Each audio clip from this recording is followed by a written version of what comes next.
بسم الله الرحمن الرحيم. الحمد لله نحمده ونستعينه ونستغفره ونؤمن به ونتوكل عليه ونعوذ بالله من شرور أنفسنا ومن سيئات أعمالنا. من يهده الله فلا مضل له ومن يضلله فلا هادي له، ونشهد أن لا إله إلا الله وحده لا شريك له، ونشهد أن سيدنا ومولانا محمدا عبده ورسوله صلى الله عليه وعلى آله وأصحابه وبارك وسلم تسليما كثيرا كثيرا. أما بعد اللهم صل على محمد كلما ذكره الذاكرون وصل على محمد كلما غفل عن ذكره الغافلون.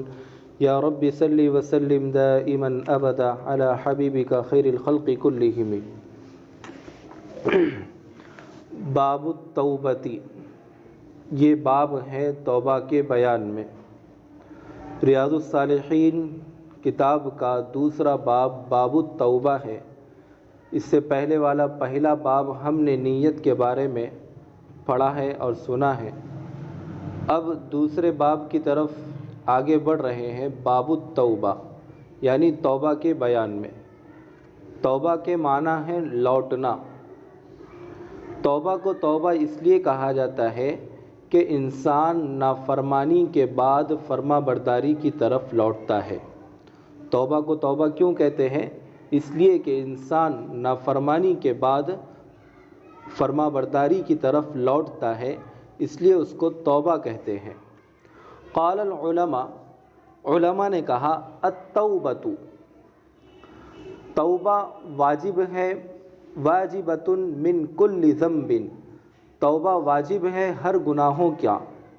فإن كانت المعصیۃ بین العبد وبین اللہ تعالی، اور اگر معصیت یعنی گناہ بندے اور اللہ کے درمیان ہو تو لا تتعلق بحق آدمی، اور اس کا تعلق کسی آدمی سے یعنی کسی فرد سے نہ ہو، فلہا ثلاثۃ شروط، تو اس کے لیے 3 شرطیں بیان کی جا رہی ہے.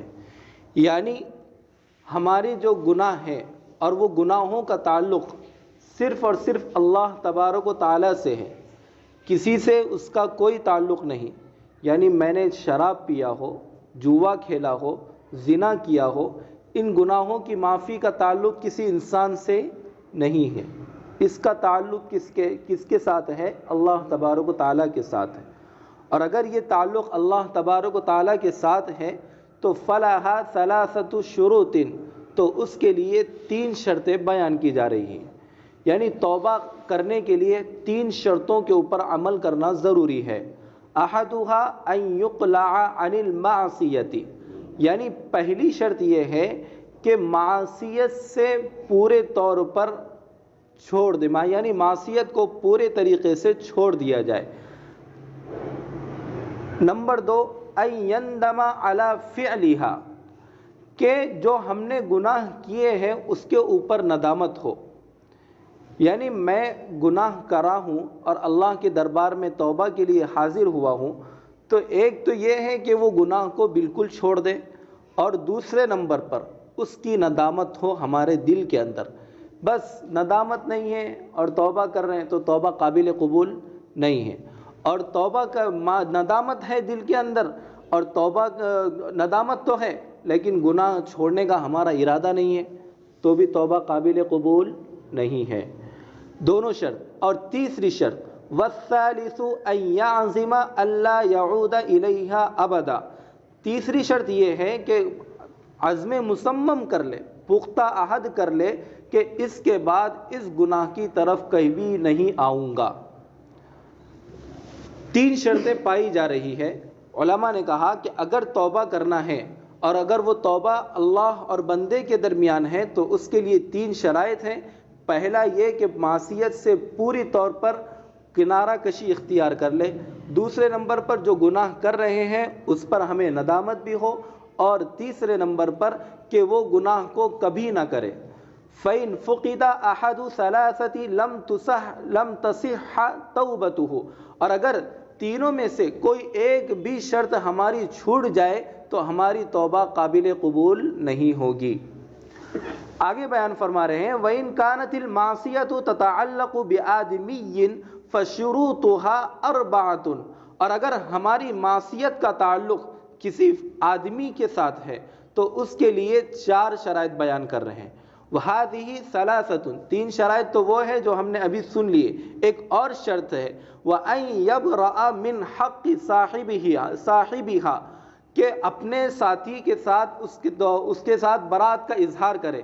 یعنی اگر میں نے کسی کا مال ہڑپ کیا ہو تو برات کا مطلب یہ ہے کہ میں اس سے بری ہو جاؤں۔ کس طور پر بری ہو جاؤں؟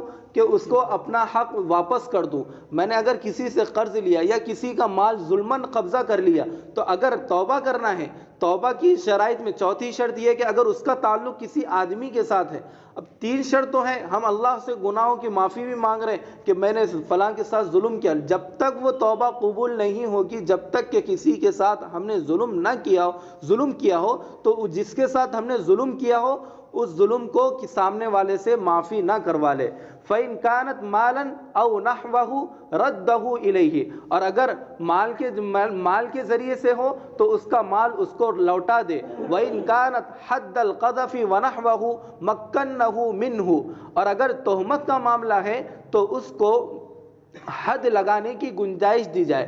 تہمت کی سزا قرآن کے اندر ہم نے پڑھی سنی ہے ان کی کہیں نہ کہیں کہ اگر تہمت ہے تو تہمت کی شرائط جو اس کے ہے لاگو ہو سکتی ہے شریعت کے لحاظ سے، وہ لاگو کرنے کی اس کو گنجائش دے، یا تو او طلب عفو، یا اسے معافی طلب کر دے، یا خود اس گناہ کو سامنے والا معاف کر دے۔ یعنی اگر میں نے سامنے والے کی غیبت کی ہو یا اس کے اوپر تہمت باندھی ہو تو ضرورت اس بات کی ہے کہ میں سامنے والے سے یہ کہہ دوں کہ بھئی میں نے فلانا وقت تیری غیبت کی ہے تو میں تجھ سے معافی چاہتا ہوں، یا تو میں نے تجھ کے اوپر غلط الزام لگا دیا تھا، تو اس گناہ کے اندر ملوث نہیں تھا، لیکن لوگوں میں اپنی واہواہی کی خاطر میں نے تیرے بارے میں غلط بیانی کر دی، تو میں تجھ سے معافی چاہتا ہوں کہ میں نے جو سامنے تیرے بد پیچھے کسی اور کے سامنے تیری تہمت بیان کر دی تو میں تجھ سے معافی چاہتا ہوں۔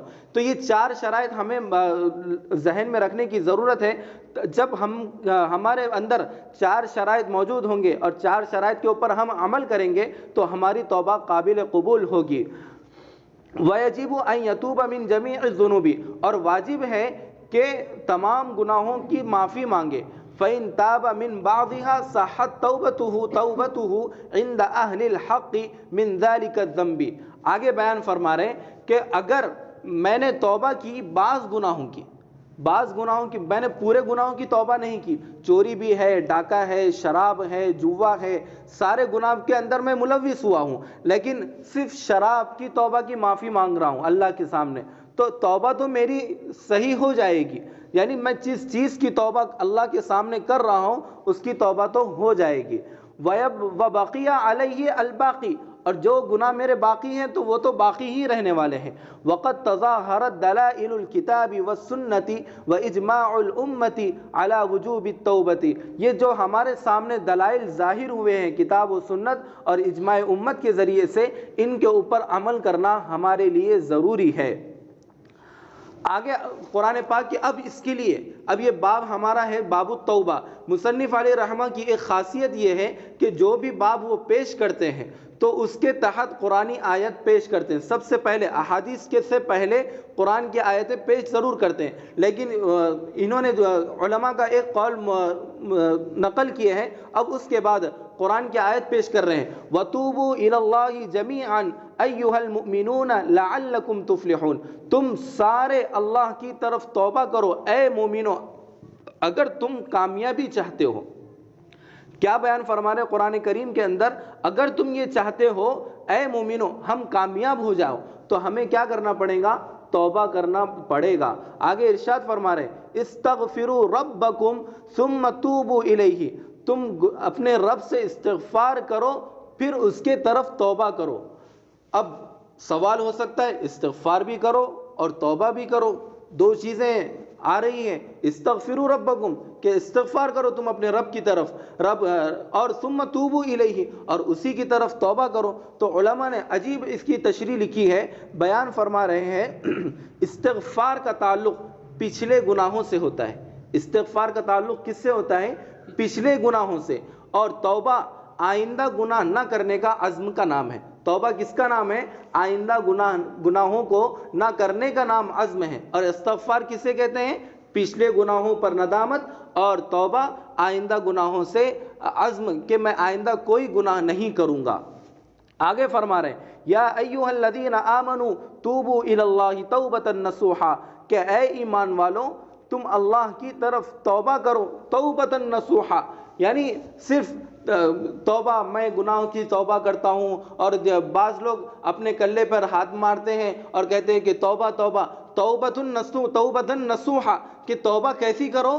سچی پکی توبہ کرو۔ یہ جو 3 شرائط ذکر کیے گئے اس کے اوپر عمل کرتے ہوئے توبہ کرو۔ اگر ہم اس کے اوپر عمل کرتے ہوئے توبہ کریں گے تو اللہ ہماری توبہ کو ضرور بھی ضرور قبول فرمائے گا۔ اس متعلق حضرت علی رضی اللہ تعالیٰ عنہ نے 6 باتیں ذکر کی توبہ کے تعلق سے۔ نمبر 1، اپنے گزشتہ برے اعمال پر ندامت ہو۔ نمبر 1 کیا ہے؟ اپنے گزشتہ برے عمل پر ندامت ہو، میرا کوئی بھی برا عمل ہو اس کے اوپر مجھے ندامت ہونا چاہیے۔ توبہ کی 6 شرائط حضرت علی رضی اللہ تعالیٰ عنہ نے ذکر فرمائی۔ نمبر 2، جو فرائض و واجبات چھوڑ دیے تھے اس کو قضا کرے۔ جو واجبات قضا چھوڑ دیے، جیسے ہماری نماز قضا ہے، اور واجبات بھی جیسے واجب الوتر جو نماز ہے اس کی بھی قضا ہمارے لیے ضروری ہے، لازمی ہے۔ اگر میری فرائض نماز باقی ہے، قضا نماز بھی باقی ہے، تو ہم اس کو ادا کرنے کی حتی الامکان کوشش ضرور کریں۔ نمبر 3، کسی کا مال ظلماً لیا ہو تو اس کو واپس کرنے کی فکر کریں۔ بس ہم اپنے گناہوں کی تو معافی مانگ رہے ہیں، لیکن سامنے والے کا مال بھی ہڑپ کر رہے ہیں، اس کی غیبت بھی کر رہے ہیں، اس کے اوپر تہمت بھی باندھ رہے ہیں، تو وہ ہماری توبہ قابل اعتبار نہیں ہوگی۔ اگر کسی کا مال بھی ہم نے ظلماً لیا ہو تو اس کا مال بھی ہمیں لوٹانا ضروری ہوگا۔ نمبر 4، کسی کو زبان یا ہاتھ سے ستایا ہو تو اس کی معافی مانگے۔ میں نے کسی کو جان بوجھ کر مار دیا ہو، یا اپنے بال بچوں کو جان بوجھ کر مار دیا ہو، یا اپنی سرپرستی میں اپنی نگرانی میں کوئی بچہ ہو، طالب علم ہو، اس کو میں نے مار دیا ہو، تو کسی کو زبان یا ہاتھ سے ستایا ہو تو اس کی معافی مانگے۔ نمبر 5، آئندہ اس گناہ کے پاس نہ جانے کا پختہ عزم ہو۔ آئندہ کیا ہو کہ میں اس گناہ کے پاس کبھی نہیں جاؤں گا۔ اور نمبر 6، جس طرح گناہ کر کے اس نے اپنے نفس کو اللہ کی نافرمانی میں دیکھا، اب وہ اپنے نفس کو اطاعت کرتے ہوئے بھی دیکھے۔ ہمارے گناہ تو اللہ کے سامنے حاضر ہے، اللہ دیکھ رہے ہیں کہ ہم کتنے گناہ کر رہے ہیں، لیکن اب اللہ کو یہ بھی بتانا ضروری ہے، توبہ کے لیے یہ بھی ضروری ہے کہ ہم اپنے اللہ کو کچھ اپنے اعمال بھی بتلائیں۔ اس سے پہلے والے ہفتے کے اندر ہم نے ایک حدیث پڑھی تھی، اس کے اندر اس کا چند باتوں کا مفہوم بتلا کے بات ختم کروں گا، کہ اس کے اندر حدیث کے اندر ایک چند لوگ بنی اسرائیل کے غار میں جاتے ہیں آرام پناہ کے لیے، لیکن ان کے اوپر چٹان گر جاتی ہے، تو وہ آخر اپنے نیک عمل کے ذریعے سے 3 لوگوں نے اپنا نیک عمل ظاہر کیا، تب جا کر وہ پتھر ہٹا۔ 3 عمل اپنے ظاہر کیے اور اللہ سے معافی مانگے کہ میں نے یہ 3 عمل اگر تیرے لیے کرا ہو، تو اگر تجھ کو پسند ہے، اس کو قبول کیا ہو، تو یہ ہم سے پتھر ہٹا دے، ہم سے چٹان ہٹا دے۔ تو چنانچہ اللہ تبارک و تعالیٰ کو ان کا 3 عمل بہت پسند آیا تھا۔ اخلاص کے باب میں، پہلا باب ہم نے اخلاص کے تحت پڑھے تھے کہ اخلاص کے لیے اخلاص کے تحت انہوں نے اپنا کام اخلاص کے لیے کیا تھا۔ تو اب ہمیں بھی ضرورت اس بات کی ہے کہ ہم اگر اپنے گناہوں کی معافی مانگ رہے ہیں، ہم یہ چاہتے ہیں کہ ہم اب اللہ تبارک و تعالیٰ ہم سے ہمارے گناہوں کو ختم کر دے، تو ایک تو یہ ہے کہ معصیت کو چھوڑ دے، دوسرے نمبر پر جو گناہ ہم نے کیے ہیں اس کے اوپر سچے دل سے ندامت کرے، اور تیسرے نمبر پر یہ ہے کہ اس گناہ کو کبھی نہ کریں اور اللہ کو ہمارے نیک اعمال بتائیں۔ اگر ہم اللہ کو نیک اعمال بتلائیں گے تو اللہ ہم سے خوش ہوں گے اور اللہ ہماری توبہ کو ضرور بھی ضرور قبول کریں گے۔ اس باب کے تحت آگے چند احادیث پیش کیے جا رہے ہیں، انشاءاللہ اس کو اگلے اتوار کو ضرور بیان کیے جائیں گے۔ اللہ ہم سب کو کہی سنی باتوں پر عمل کرنے کی توفیق نصیب فرمائے۔ وآخر دعوانا الحمد للہ رب العالمین۔ سبحان اللہ وبحمدہ، سبحانک اللہم وبحمدک، نشہد ان لا الہ الا انت، نستغفرک ونتوب الیک۔ سبحان ربک رب العزۃ عما یصفون، وسلام علی المرسلین، والحمد للہ۔